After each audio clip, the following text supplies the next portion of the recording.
You and radio is a really interesting thing, because I listen to you a lot and you're really good at it, but you're not doing it anymore. Why? It's just one of those. I think I was at Six Music for 5 years doing breakfast. I was the first live voice on the DAB airwaves back when we had listeners that I could probably have counted on.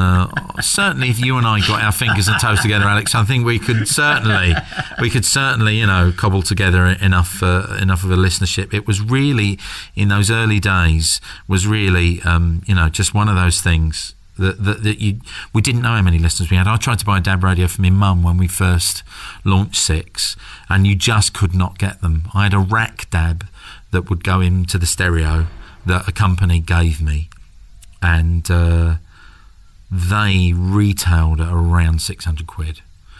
And then about 18 months after we launched Six, Evoke started doing the Pures, or Pure started doing the Evokes. That's the other way around.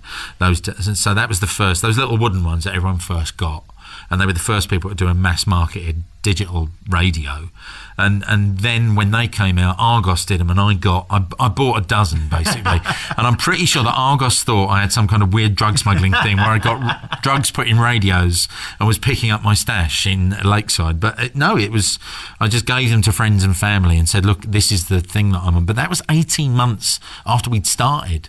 And so they launched this radio station when the technology wasn't really there to listen to it. Most of our listeners were listening on DSAT tellies or on, and that wasn't for like 3 or 4 months, or they were listening online, and once BBC, we've got the iPlayer now. This is the pre-iPlayer days when BBC Online was really kind of, just trying to promote things and get stuff going. That was how most people listened to Six. And so therefore we had an audience, constituency that was all over the world. People listened to us. We had listeners on the west coast of the States, New York, Canadians, Europe, continental Europe, lots in Australia. Expats listened to us a lot. We were a drive time show in Tokyo. We were late night listening in Oakland, in California. I mean, we were everything to everybody all over the world. And then when, it came to be how they did the ratings, because there weren't any DAB radios out there and people didn't have DABs, we didn't get any audience figures for 18 months. And so eventually when we did get audience figures, and we'd been on for 18 months, so we've been doing that and promoting it and plugging it and adverts and everything, and we've been on for nearly 2 years, and our audience figures were 150,000, and that is just not good enough. But as people started to get digital radios and started to buy into digital radios, the audience, over the period I was there, so I was there for 5 years, the first 18 months, no audience figures. Then our audience figures started at 150,000. By the time I left, we were at 500,000. We were at 500,000. What they always said they wanted for Six Music was 1 million to 1.5 million. That was what they wanted for Six Music.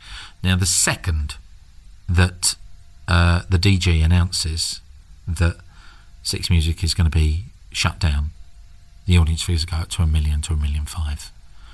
And so Gillian Reynolds at the Telegraph, the radio correspondent at the Telegraph, she thinks that he announced it deliberately to get just a bit of buzz about Six Music coming. And if that's true, that was a genius move.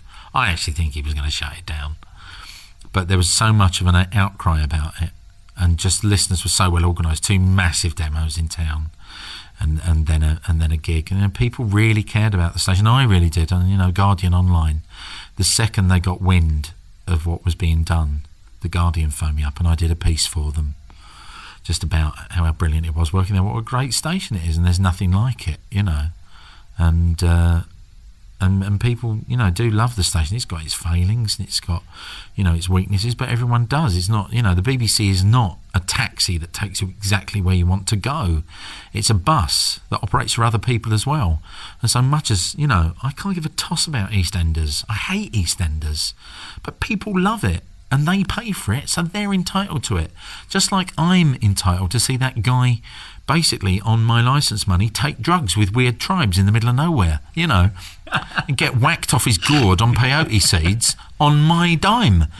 I like seeing that crazy guy then pushing bamboo spears through his skin. I like the madness of the BBC, but yeah, it's not a taxi, it's a bus, and it belongs to all of us. So I don't work for them anymore, but I would in a heartbeat, and they know that, and I think that's why they don't have me back, because they know that when they do ask, I'll say yes, and so there's no rush. It's their loss. It's a really fascinating book you just wrote as well about your life and, of course, your stuff about radio. And it wasn't bitter because that's what it could turn into. Oh, no, it was I think it would have been really easy for it to take a very nasty turn, but I just couldn't.